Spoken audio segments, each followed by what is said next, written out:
সীমান্ত ইস্যুতে border guard Bangladesh বা বিজিবি সদস্যদের কঠোর নির্দেশনা দিয়েছেন স্বরাষ্ট্র উপদেষ্টা অবসরপ্রাপ্ত লেফটেন্যান্ট জেনারেল মোহাম্মদ জাহাঙ্গীর আলম চৌধুরী। শনিবার রাজধানীর পিলখানায় বিজিবি সদর দপ্তরে সীমান্ত সম্মেলন কেন্দ্রে বিজিবির ঊর্ধ্বতন কর্মকর্তাদের উদ্দেশ্যে দেওয়া বক্তব্যে তিনি এই নির্দেশনা দেন। ফেলানির মতো হত্যাকাণ্ড আর দেখতে চান না উল্লেখ করে জাহাঙ্গীর আলম চৌধুরী বিজিবির উদ্দেশ্যে বলেন, সীমান্তে পিঠ প্রদর্শন করবেন না, নিজেদের উপর অর্পিত দায়িত্ব পালন করতে হবে। বিজিবির মূল দায়িত্ব সীমান্ত সুরক্ষা ও চোরাচালান প্রতিরোধ করা। স্বরাষ্ট্র উপদেষ্টা বলেন, দুর্নীতিকে কোনো অবস্থাতেই সহ্য করা হবে না।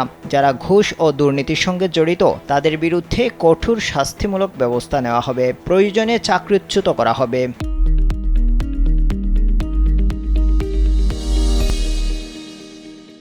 এজন্য বিজিবি সদস্যদের আইন অনুযায়ী কাজ করতে হবে।